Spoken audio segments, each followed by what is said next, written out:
Come on. Do I sound like I'm joking? Do I sound like I'm playing? When you look into my eyes, you understand what I'm saying? Let me say it to you slowly, and it may sound scandalous. I don't think that you can handle this. Once again, we are on. I am the Mojo King. He is the great Mike Steph, and we are Hidden Gems Football, brought to you by the mighty 19 Media Group. Today, we are in the playoffs, previewing the Divisional Championships. Is it a championship? I don't know. Anyway, Mike Steph, how are you today? I'm doing all right. I'm doing great. I'm actually not the one that should be asking, being asked how I am. You were the one that was missing in action. You were the one who was on vacation. So how are you doing? Man, I already forgot the vacation because today has been so aggravating so far. So, you know what? We're skipping a bunch of things. Your one big thing. Maybe we'll talk about it. Maybe we won't. But let's just jump into one of the games. We got 4 to go. We got 4 this weekend, maybe. That makes more sense. Okay. First game up. Right back. The first game up is the Houston Texans. They were 10-7 during the regular season. They're going to Baltimore to face the Baltimore Ravens, who are 13-4. The total projected is 43.5 points, while the Ravens are 9.5 point favorites. That means Vegas is telling you that this playoff game will end 17 for Houston, 26.5 for Baltimore. As far as injuries, Houston has one major injury. Wide receiver Noah Brown is done for the season with a shoulder injury. On the Ravens side, cornerback Marlon Humphrey is out, injured with a calf injury last week. In week 17. He's not ready to come back yet. But who may be coming back is tight end extraordinaire Mark Andrews. He's still listed as questionable, but he has been practicing in full this week. Mike Steph, what do you think about this game? Does Houston have some more magic in them? Okay, well, Texans coming off a demolishing of the Cleveland Browns in the wild card game by a score of 45-14 behind the continued excellence of C.J. Stroud. He passed for 3 touchdowns and 274 yards on only 21 attempts. Do you know how efficient that is? Nico Collins kept his breakout season strong with 7 catches for 96 yards and a touchdown. Now, we've come a long way since the season opener, in which these same Houston Texans went down to the Baltimore Ravens by the score of 25-9. 3 field goals were all they could muster. Now, no way did anyone have this rematch in the cards, especially in the divisional round. Now, one thing to look for is this. Houston only averaged 19 points per game on the road. Is that enough against Baltimore? Is that enough at Baltimore? Can they get the big play that they've been dependent on so far late in the season? And another key stat for the season, they're 18th in the league in the red zone. Now, with a suffocating defense that they're going against and the lack of running game that they do have, if they do get in the red zone, it's going to be tough for them to convert touchdowns and not set up for field goals like they did in the season opener. Now, for the Ravens are the number 1 seed and they're in prime position to get to the Super Bowl. Lamar Jackson has stamped his ticket, to me, for MVP with his stellar performances in the marquee matchups in particular. The latest was coming in the last 2 out of the last 3 weeks, in which they put 33 points up against the Niners and 56 against the Miami Dolphins. Now that goes, what was the spread again? It's 9.5 points for the Ravens. Okay. You know what? I'm going to go against my better wisdom. I'm going to say Houston against the spread, Baltimore for the win. I know everybody's like, yeah, you're juggling, but that's how I see it. As for the over-under, I'll go over because I think the only way Houston actually has a chance, especially to go against that spread at 9.5 and keep it close, is to match blow for blow. Normally, you would say you want to keep the score low. No, because Baltimore can grind you out. You need to hit those big plays and keep them in. Keep the pressure on Lamar Jackson. So Houston plus 9.5, Baltimore for the win, and the over-under over. I definitely see what you're saying there. I kind of like the angle, but I completely disagree. I I think the magic is going to end for the Texans here just because Baltimore is too good and too hot. They've won 6 straight, 10 of their last 11. Like you said, they destroyed Miami, dominated the 49ers. I think that they're just clicking and a little bit too good and might get Mark Andrews back. As far as the Texans, I mean, it's been a great run. Stroud looks like he is the truth. There's no denying that. I just think that Baltimore is going to jump out and just dominate. Now, I will say this. The reason I said I like your take is because I do think that there is a scenario where Houston could flip the script on them. And that is if Houston comes out and scores first and gets ahead. Because we still have the issue of Lamar in the playoffs. He hasn't been particularly well. He hasn't played particularly well. Obviously, this is a new year, new team. They look like they're just gangbusters. But if they start out weak and Houston's able to take the lead, I got a couple questions there. And also, Baltimore been off for it. They had the bye. They didn't play week 18, most of the starters. So they, in effect, have been off for 3 weeks. That's a little odd for football. It might throw them off in the beginning, which, again, would give Houston a chance. I think if Houston jumps out in front, we might have a battle going on. But if they don't, it's going to be a problem. Oh, yeah, that's right. Ticker. Look at that. All right. Yeah, I was about to. I was like, you know what? Streamline. Yes. I've been having issues all day, so it's no surprise. I promise with the ticker. All right. Game number 2. That will be the 9-8 during the regular season Green Bay Packers going to San Francisco to face the 12-5 San Francisco 49ers, the number 1 seed. Vegas has this projected out to be 50.5 points, while the 49ers are 9.5-point favorites. That means Vegas is telling us the score will be 20.5 for Green Bay, and the 49ers will score 30. As far as injuries, the Packers have a pretty big one here in Jair Alexander. One of their cornerbacks is questionable with an ankle injury, as is backup running back A.J. Dillon. And oddly, the punter is also questionable with the illness. On the 49ers side, they have one injury, but it is a pretty big one. Dre Greenlaw, the linebacker, has an Achilles injury, and he is questionable. All right, Mike, Steph, who do you got? The red-hot Packers or the 12-5 49ers? Okay, I'll start the Packers side first. The Packers whooped the Cowboys. B-U-T-T and Big D, putting a 48 spot in Jerry's world. The offense was multifaceted with the return to form of Aaron Jones. Jordan Love was phenomenal, bringing visions of past quarterbacks from Lambeau with its unorthodox throws or platform but accurate as hell plays. Romeo Dobbs picked the best time to have his career day with 6 catches for 151 yards. And if he can even come close to that output, they might be in a position to steal one. You know, they're playing with house money, so it'll be interesting. Now, the 49ers, on the other hand, on a mission. The Eagles have already bowed out unceremoniously. And the 49ers' best opponents, the Eagles and the Cowboys, they're already home watching them on TV.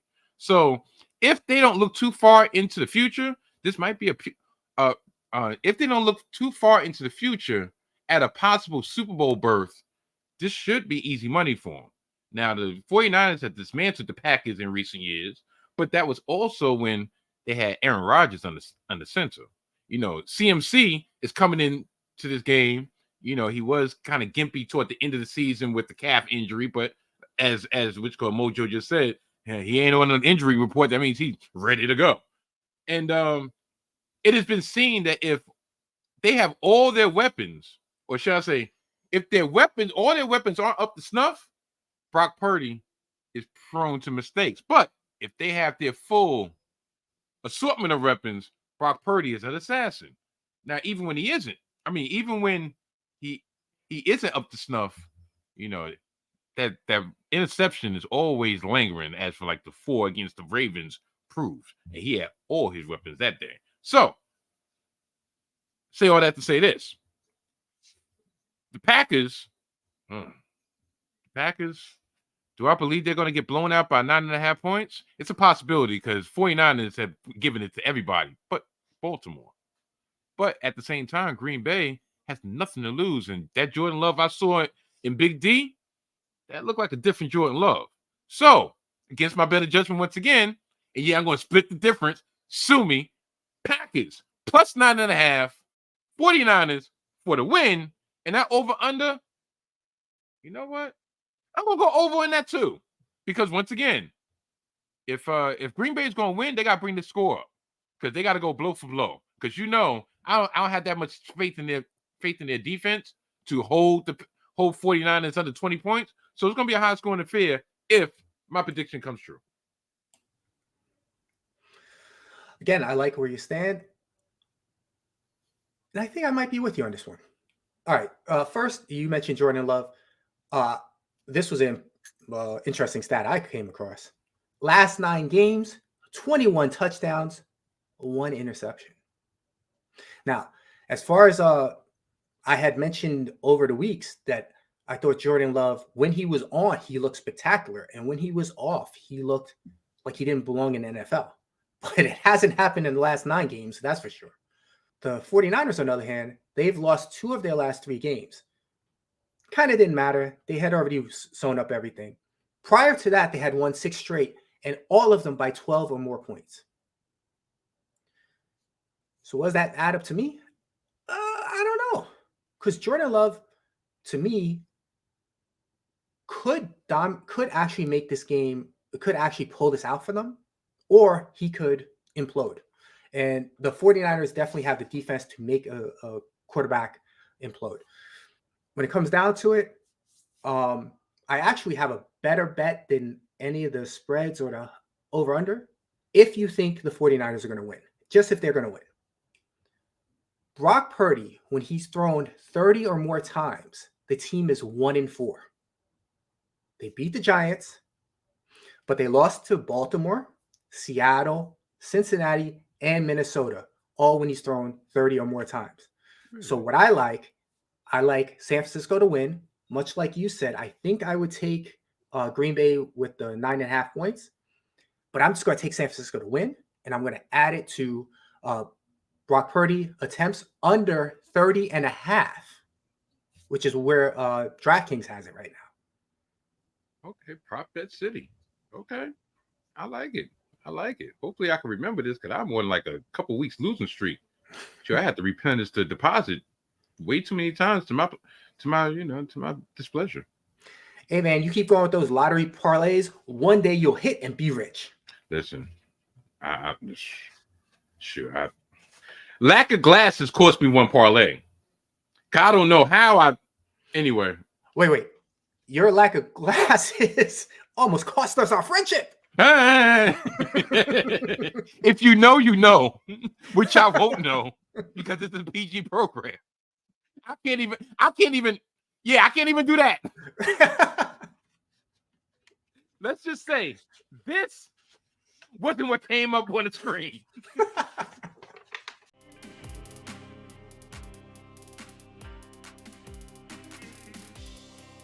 Welcome, everybody, to the Gimmick Infringement Podcast. I am Brad Winchester. And I am Tyler McDowell Blanken. Join us every week on GI, where we talk about what happened in pop culture, our lives, and most importantly, professional wrestling.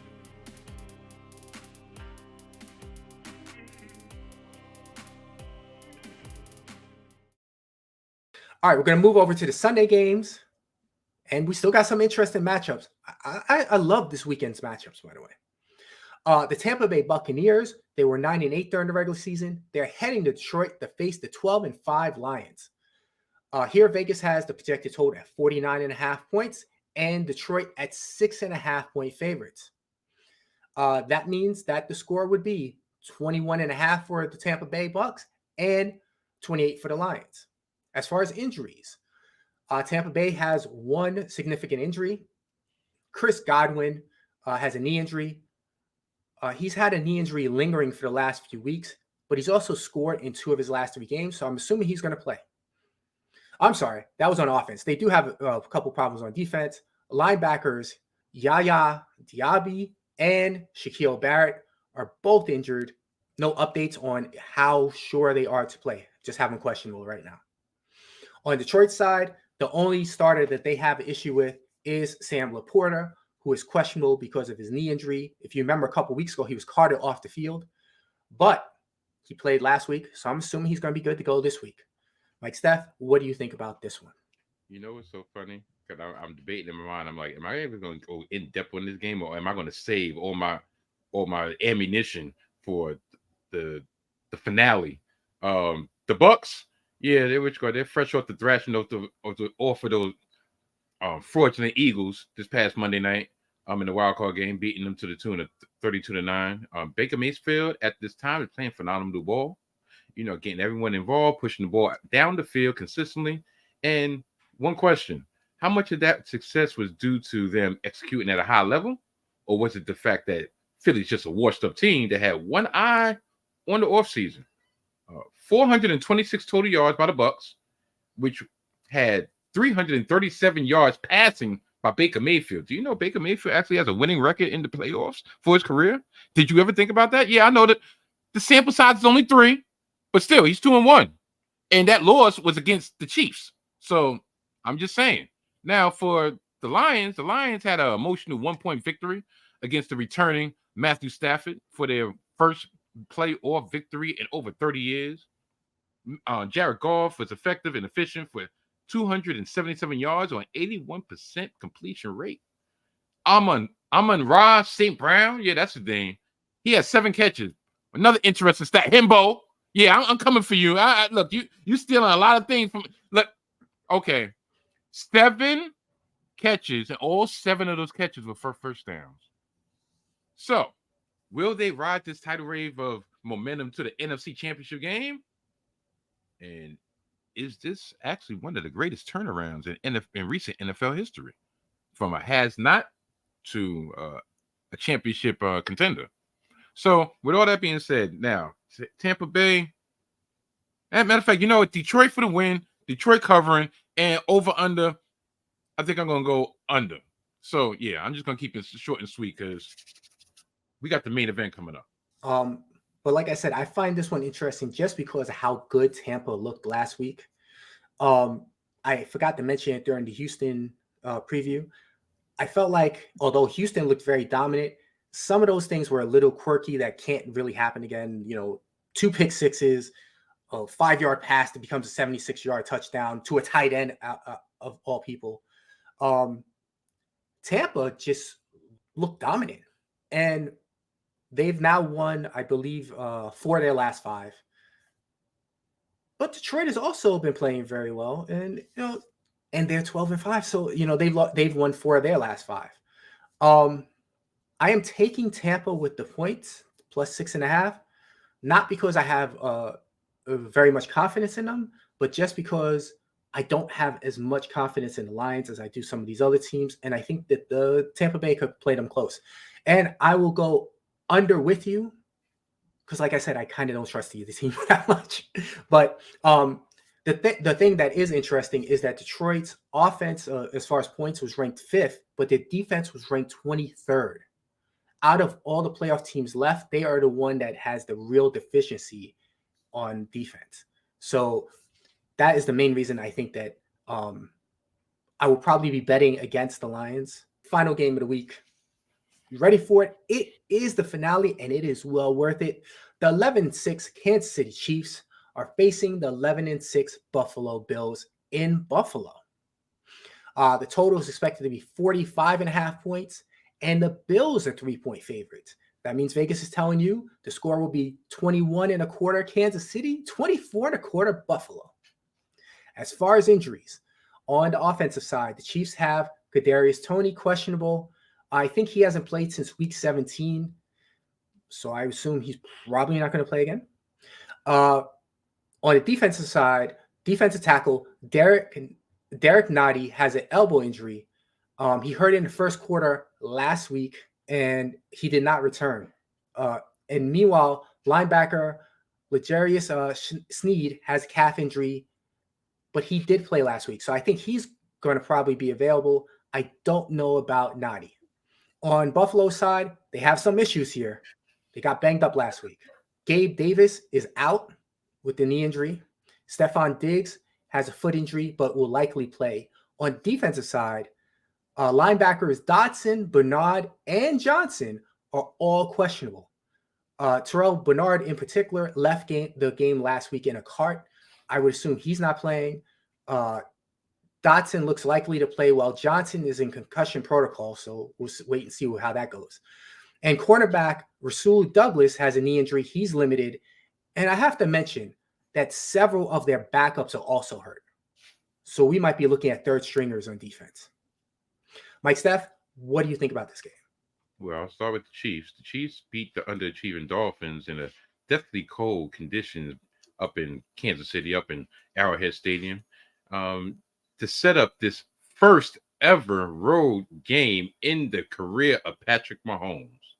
Now, the defense was good to great as they've been all season, but the offense, to me, still struggled, settling for 4 field goals, when in the past, at least half of them would have been resulted in touchdowns. Numerous penalties, stifled drives, and the non-explosive plays were nil, except for Raheem Rice, who gained the most receiving yards in the playoffs for Kansas City in 130, since Tyreek Hill had in that classic playoff game a couple years ago between these two teams in Arrowhead. Now, the Bills, they took care of business against the Steelers in a game that was pushed back due to a snowstorm that necessitated a snow emergency. Now, another storm is expected, but it's not going to affect the game by kickoff. Josh Allen continued his strong play with 4 total touchdowns. He was also the leading rusher past week with 74 yards. Now, if they play a clean game, I believe they might finally get the monkey off their back and advance to the championship game for the first time in 4 years. Now, I personally think part of me wants to go get Kansas City, but I think it has to come to an end sometime, doesn't it? The streak of 6 straight years in the AFC Championship game, it has to come to an end sometime, right? And what's the variable? They're on the road. I'm not saying that Patrick Mahomes can't go into Buffalo and beat this vulnerable Buffalo Bills team, but if there's going to be any year they're going to not be able to do it, I think it might be this year. So it seems like everything is just aligning right for Buffalo to get over this hump. So with all that being said, I'm going to go Buffalo -3 on the over-under. I'll go under. Just for the fact that I think that Kansas City, they just can't put up the points that they used to put up. I just said it. Like they settled for 4 field goals. So that 26-7 score, whatever it was last week, could have very easily been, in reality, it was only 14-7. So, 14-7 is a different game, even though Miami wasn't going to do anything. So, yeah. So, I'm going to go Buffalo for the win. Buffalo -3. And the over-under, I'm going to go under. Yeah, this time we aligned perfectly. Just like you said, offensively, as far as scoring, Kansas City was 15th this season, right in the middle of the pack. Their defense has played really well. But Buffalo, for as much struggles as they had early, offensive point-wise, they were 6th. Offensive defense points given up, they were 4th. They're super hot.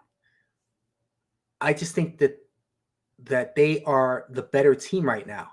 I think that they will win convincingly.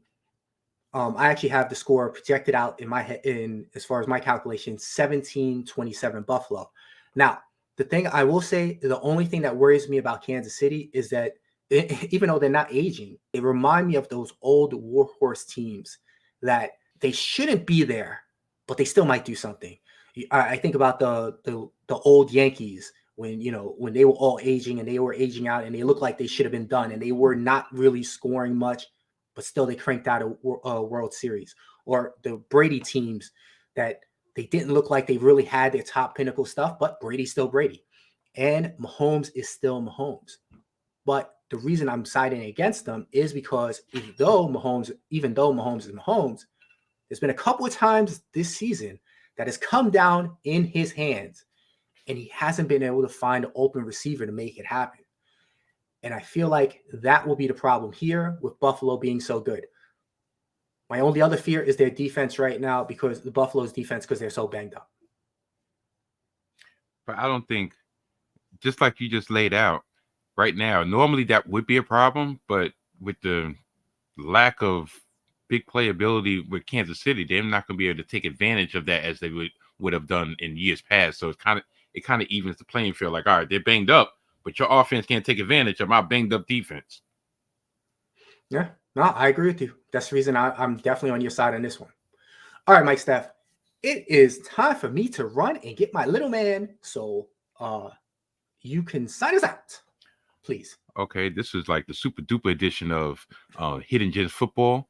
I'd like to thank each and every one of y'all for making us the podcast y'all choose to listen to and the YouTube show y'all choose to view.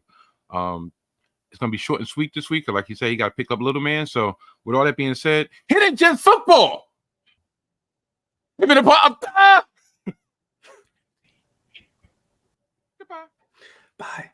Mike Steph, don't give me any more one finger salutes. Shoot. Rough. Tug it. Hard like Mike. Didn't have the one thing the ladies might like. All right. So I got the one finger. I get it. Yeah, shoot. No, look, which one? No one big thing? You get one big thing. This is a 19 Media Group presentation.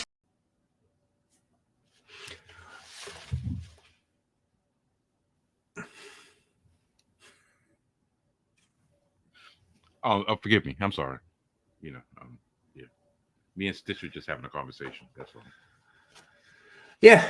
At least you're not throwing up hand signs at me anymore. Yeah.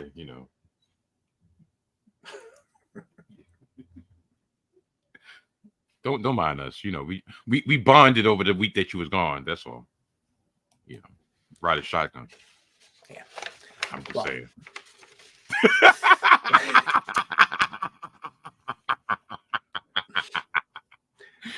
Shit, you in trouble when you give me a prop. Fool me once, shame on you. Fool me twice, no, it will not be a twice. It will not be a twice.